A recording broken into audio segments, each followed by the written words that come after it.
만추엔 광개토 대왕비가 서있어 스무자 훨씬 넘는 돌비석. 저는 성격이 좀 역동적입니다. 성격이 급하고요. 그리고 남들이 말할 때 모험 정신이 강하다고 그러는데 그 용어는 싫어합니다. 왜냐하면 제가 탐험을 했기 때문에 탐험과 모험은 다르거든요. 그래서 우리 민족성을 규명하는데 사실은 저는 역사 이론을 전개했는데도 인류 역사는 탐험의 역사다라고 이론을 전개합니다. 그런데 똑같이 우리 민족성을 규명할 때도 저는 첫 번째 우리 민족의 특성을 탐험 정신으로 보고 싶어요. 쉽게 말하면 역동성이란 거죠. 모빌리티죠. 이동성 문화. 우리는 그동안 우리 문화의 특성, 그러면 정적인 문화라고 그랬어요. 확실하죠? 또는 정중동의 문화라고 그랬어요. 저는 그렇게 생각 안 해요. 조선시대는 혹시 모르지만 고려, 특히 제가 좋아하는 고대로 넘어가면은 동이 우선합니다. 그래서 저는 동중정의 문화 또는 동화정의 문화라는 용어를 만들어 쓰고 있어요. 우리 문화는 모빌리티 플러스 스테빌리티가 합쳐진 모스테빌리티형 문화입니다. 즉 진보에 약간 우위를 둔 보수, 이게 제가 가장 바람직하게 생각하는 건데요. 우리 민족은 정말 탐험정신, 역동성이 강했습니다. 제가 말로 해서 되겠습니까? 관념적으로 얘기해서 되겠습니까? 역사학자인데, 그래서 제가 역사학자로서 구체적으로 제 얘기를 하는 겁니다. 제가 이런 설정, 여러분들에게 쉽게 설명을 드리고 싶어요. 인간은 누구나 이상을 지향합니다. 이상은 아름다운 여인일 수가 있습니다. 또 가장 편안하고 살기 좋은 공간, 토일 수가 있습니다. 그리고 가장 편안하고 그런 시간일 수가 있습니다. 그런데 역사상에서 나타나는 것은 구체적인 공간이거든요. 그래서 늘 황금의 땅이 있는 겁니다. 황금이 나는 곳, 황금의 땅, 이거는 우리가 말하는 골드가 아니라 가장 가치 있는 곳이죠. 그리고 잘 아시겠지만 구약에 나오는 것이 뭡니까? 창세기 편에 에덴의 동산이죠. 그래서 젖과 꿀이 흐르는 땅, 이런 것들은 인간이 이상적인 공간을 지향하는 건데요. 그렇다면 우리도 마찬가지로 이상을 향해서 온 사람 중에 하나를 가정을 합니다. 가장 이상적인 땅은 어떤 땅일까요? 어떤 공간일까요? 일단 전 근대 고대 선사로 올라가면은 먹고 살기에 좋아있죠. 그러니까 가장 풍부한 수확물을 얻을 수 있는 공간을 우리는 쫓습니다. 당연하죠. 또 한 가지는 뭐겠습니까? 추워요. 왜? 인류는 정말 추운 시간을 보냈거든요. 우리 지구의 역사가 있습니다. 40억 년 이상이 되는데요. 그 기간 동안 얼마나 많은 빙하기가 있었습니까? 그리고 인류의 문명은 최후의 빙하기가 끝나고 충족세, 간빙기가 시작되면서 인류 문명이 시작된 겁니다. 그때부터 그 전도 그렇지만 인간이 줄기차게 추구한 것은, 즉 구석기 시대를 마감하고 후기 구석기 또는 초기 신석기 시대, 이때 인간이 정말 집요하게 추구한 것은 따뜻함입니다. 그 따뜻함의 상징은 당연하죠. 태양입니다. 해가 떠오르는 것. 그래서 인간은 따뜻함을 찾아서, 그리고 해는 하늘과 그리고 밝음을 상징합니다. 인간은 어두우면 안 돼요. 어두운 것은 동물의 세계고요. 밝은 건 인간의 세계입니다. 육체적으로 허약하게 짝이 없는 인간은 늘 밤을 두려워해요. 그래서 인간은 밤을 이기기 위해서 동굴에 숨어드는 겁니다. 그러면은 늘 그렇듯이 밝음을 지향한다면 해는 단순한 것이 아니라 단순한 자연현상이 아니라 인간에게는 밝음 그 자체고요. 그들의 생명과 생존을 보장해 주는 겁니다. 그래서 인류 문명의 모든 집단들이 다 해를 숭배합니다. 심지어는 지모신이라고 해서 농경문화권에는 달을 소중히 여기고 달 신앙이 있는데요. 루나 애니멀, 달 동물을 상징으로 하는 이런 신앙이 있지만 그들도 해를 숭배합니다. 여러분 아시잖아요. 메소포타미아, 그 다음에 이집트, 그리스 다 해를 지향을 합니다. 동쪽 더죠. 그렇다면 해를 지향하는 집단들은 무엇을 추구하겠습니까? 무엇을? 당연히 존재의 근원을 찾죠. 그래서 형이상학적인 해, 구체적으로 따뜻함을 가져주는 해, 이 해가 떠오르는 곳이 어디입니까? 해가 떠오르는 곳, 오리엔트, 아나톨리아, 아시아의 어원이 된 아수, 이런 것들이 동쪽이니까 그들은 동쪽을 향해서 이주를 할 수밖에 없습니다. 그런데 여러분들이 지도를 펴놓고 보시면 알겠지만, 물론 우리 시계 세계관이 반영된 지도지만 해가 뜨는 가장 가까운 곳은 우리입니다. 파이스트, 극동. 극동을 넘어서게 되면은 그건 태평양이에요. 이를테면 북태평양이건 아니건 간에 북반구는 태평양입니다. 동쪽으로 끝없이 온 사람들, 배를 타고 온 사람들도 마찬가지고, 육로길을 걸어서 걸어온 사람들도 마찬가지고, 훗날엔 말 타고 갔지만 동쪽입니다. 그러니까 동쪽으로 온 사람들, 지구상에 8개 방향에서 동쪽을 향해서 온 사람들이 있는데, 그들이 가지고 있는 이 정신을 저는 탐험 정신이라고 보는 겁니다. 우리 건국 신화에도 잘 반영이 됐다고 보는데요. 당연하죠. 단군 신화에 보면은 석유 환인, 옛날에 환인이 있었다. 서자 환웅, 아들인 환웅이 있었다. 그런데 아들 환웅은 늘 항상 탐구 인세, 인간 세상을 탐내어 구했고, 인간 세상을 늘 탐내어 구했습니다. 그러니까 단군은, 환웅은 하늘에 있으면 환인의 아들로서 만족할 수 있는데, 그는 늘 그렇듯이 인간 세상을 탐내어 구했고, 그 다음에 인간 세상을 다스리고자 했습니다. 모든 기득권을 포기하고 새로운 질서를 창조하고자 하는 것이 바로 환웅이었었고요. 이런 환웅의 의지를 미리 알아차리고 그를 적극적으로 도와준 사람이 환인이란 존재입니다. 그러니까 환인과 환웅, 그리고 환인과 환웅의 피를 이어받은, 웅류와 같이 살을 섞어서 피를 이어받은 단군, 단군의 후손인 우리는 당연히 탐험 정신으로 가득 차 있는 사람들이죠. 저는 예를 들게 되면 등반을 하거나 탐험을 합니다. 여러 가지 난이도가 높은 탐험들을 해왔는데요. 이런 생각을 합니다. 가장 높은 산은 8,848m거든요. 에베레스트 산. 그것이 서미트고 그것이 골 목표입니다. 그런데 모든 사람들이 8848m에 가고 싶어 합니다. 그러나 그 8848에 도달하는 사람은 극소수입니다. 그리고 또 소수의 사람들은 8800m까지 올라갑니다. 그런데 8800m 올라가는 사람과 8848m 올라가는 사람은 차이가 있는 것이죠. 그런데 우리 극동까지 오고 한반도까지 온 사람들은 8848m까지 올라온 사람들이에요. 중간에 포기할 수 있습니다. 왜? 사랑하는 아내가 아파요. 아니면 자기가 아끼는 아이가 다리가 아파서 걸을 수가 없어요. 또 두려워요. 식량이 부족해요. 미래는 불확실해요. 그러다 보니까 많은 사람들이 중도에서 포기를 합니다.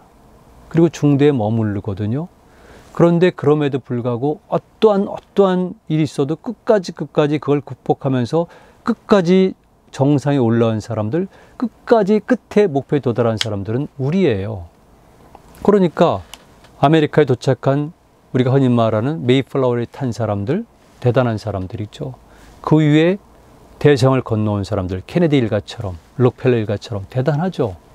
그리고 거기서 다시 서부 대행단하는 사람들은, 그 사람들은 모험 정신이라고 얘기를 하잖아요. 그리고 그 사람들은 파이오니어라고 얘기를 하잖아요.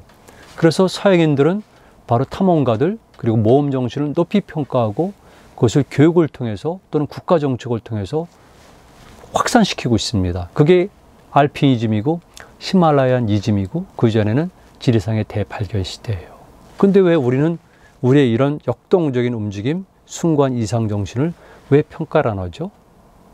탐험 정신과 모험 정신, 역동성은 서양인들의 전유물, 북방 유목민들의 전유물, 하다못해 일본인들, 근데 왜 우리만 쏙 빼놓죠?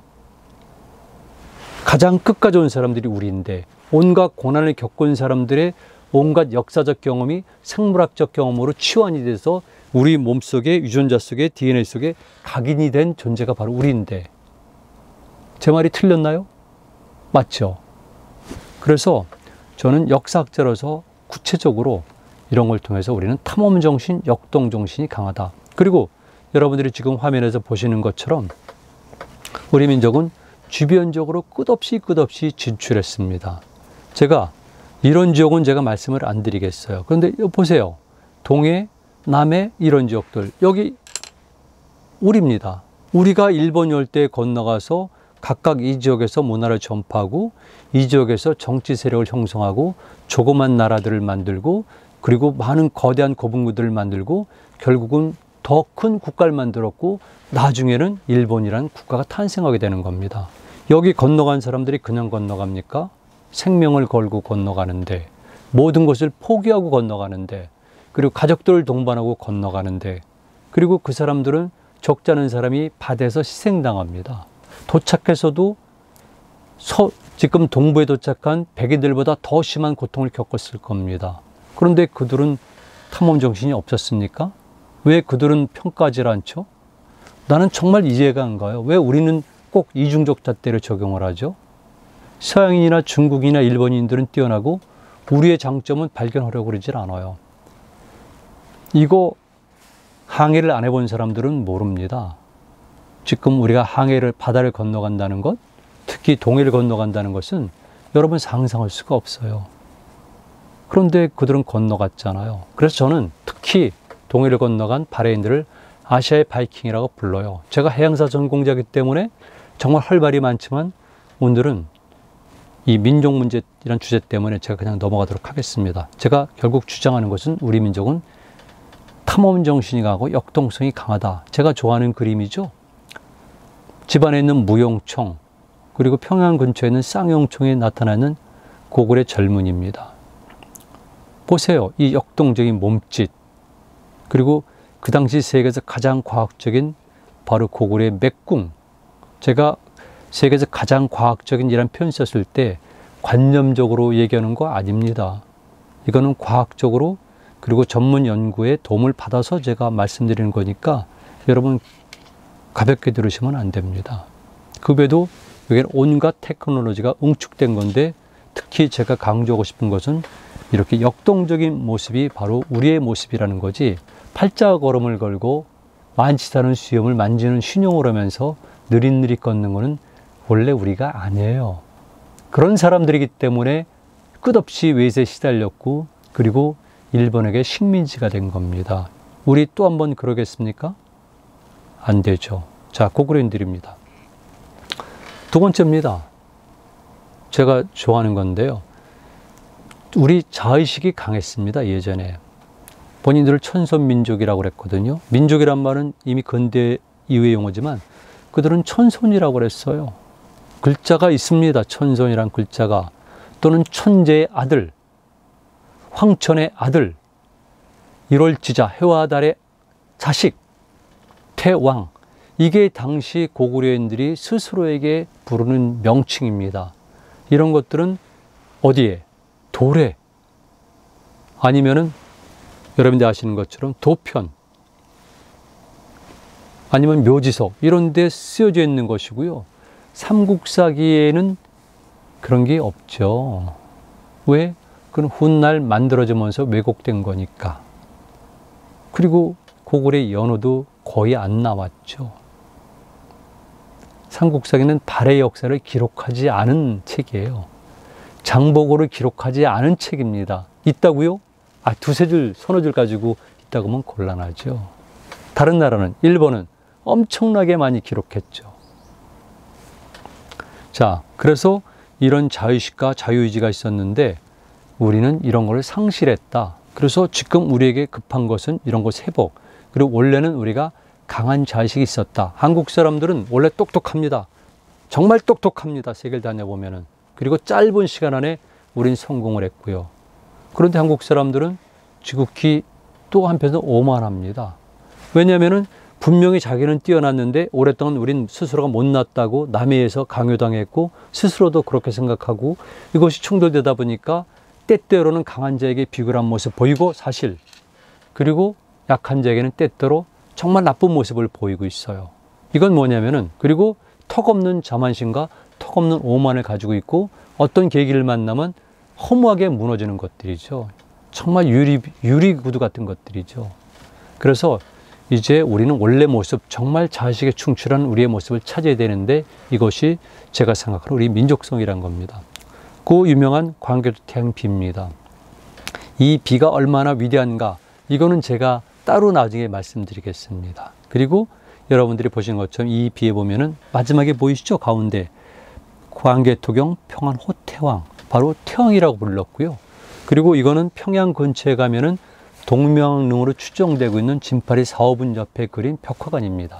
여기서 제가 찍어온 사진인데 바로 해모수가 5마리 용을 타고 하늘서 내려오는 그림인데요. 해모수에는 해를 뜻하는 겁니다. 당연히 고구려인들은 초기 임금들은 해라는 성을 가졌고요. 역시 이렇게 우리는 해, 태양, 하늘을 지향하는 특별한 집단들이고 자의식이 강했습니다. 여기 보면 해모수라는 이름이 보이죠? 이거는 제가 1982년도, 이건 실패했고요. 3년도인데 3년도에 거제도를 출항해서 대마도에 도착하고 다시 대마도 북부에서 남쪽으로 항해 갈 때의 뗏목의 모습인데 여기 보면 해모수가 있습니다. 가운데 있는 것은 태양이죠. 이것이 일본에 가면 시노마루가 되는 겁니다. 원래 우리입니다. 그래서 각각 5방의 색을 띤 5마리의 용머리가 한 개의 몸뚱이에서 나오는 것을 상징화시켰고, 그리고 뗏목으로 지금 대마도 남쪽으로 항해하고 있습니다.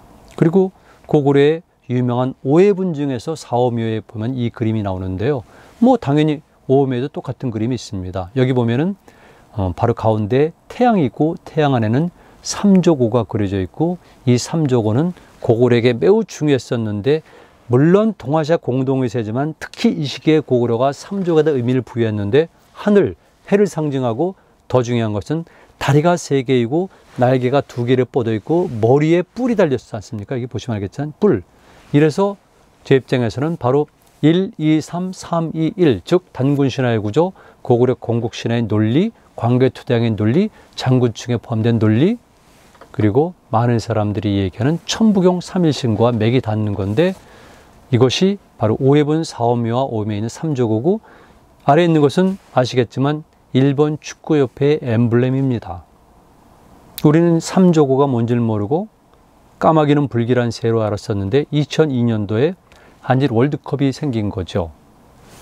그래서 제가 이 일을 제기했습니다. 일본 축구협회에서는 이미 1920년대 말 30년대 초에 이렇게 일본 축구협회 엠블렘으로 삼조고를 택하고 있는데, 정작 우리는 까마귀를 불길한 새로 대해왔다. 그럼 우리는 중국인인가? 이런 질문을 던지고, 그 당시 때 동아일보에 난 바로 기사 일부입니다. 그리고 당연한 거였지만 고구려는 동쪽에 큰 혈이 있었는데 여기 있는 사람은 바로 유화부인이고, 유화부인과 해의 결합이고, 고구려인들은 해와 달의 자식이고, 이건 고구려에게 나타났지만 역시 백제나 신라도 똑같이 그들이 하늘 그리고 해와 달의 자식이란 의식을 가지고 있는 건 분명합니다. 다만 그들은 기록을 남겼지만 없어졌고, 고구려는 다행히도 모든 문자 기록은 사라졌지만 이렇게 고분 벽화가 있었기 때문에 이런 것들을 확인할 수가 있습니다. 그리고 이러한 것들은 훗날까지 전해져 가지고 여러분들이 보시는 그림은 바로 이중섭의 그림인데요. 이중섭의 그림도 역시 고구려 정신과 고구려 문화와 고구려 예술을 계승했기 때문에 제 입장에서는 고구려 벽화와 고구려 고분 벽화와 유사한 형태의 그림들을 그렸고, 그 중에 하나가 저는 이거라고 생각을 합니다. 5,000년을